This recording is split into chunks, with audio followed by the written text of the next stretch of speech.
Good evening বন্ধুরা, কেমন আছো সবাই? এই যে আমি আসলাম, হাজব্যান্ড অফিস থেকে এসছে, এখন চা করছি। শরীরটা একদম ভালো না, কি এত ঠান্ডা লেগেছে না, ঠান্ডা গরম লেগেছে, মানে কি মনে কি খালি শুয়েই থাকি, একদমই ভালো না। তাই এখন একটু ভাবছি আদা চা করবো, কিচ্ছু ভালো লাগছে না মুখে, প্রচুর ঠান্ডা লেগেছে, গলা টলা ব্যথা। আসলে এত ফ্রিজের জল খাচ্ছি, এসির ঠান্ডা হাওয়া, হঠাৎ করে এই তো গরম, ফার্স্ট গরমটায় না আমার খুব শরীর খারাপ হয়।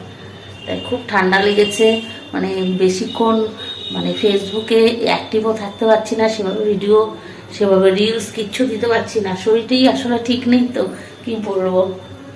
ঠিক আছে, এই দুদিন হয়তো এরকম থাকবে।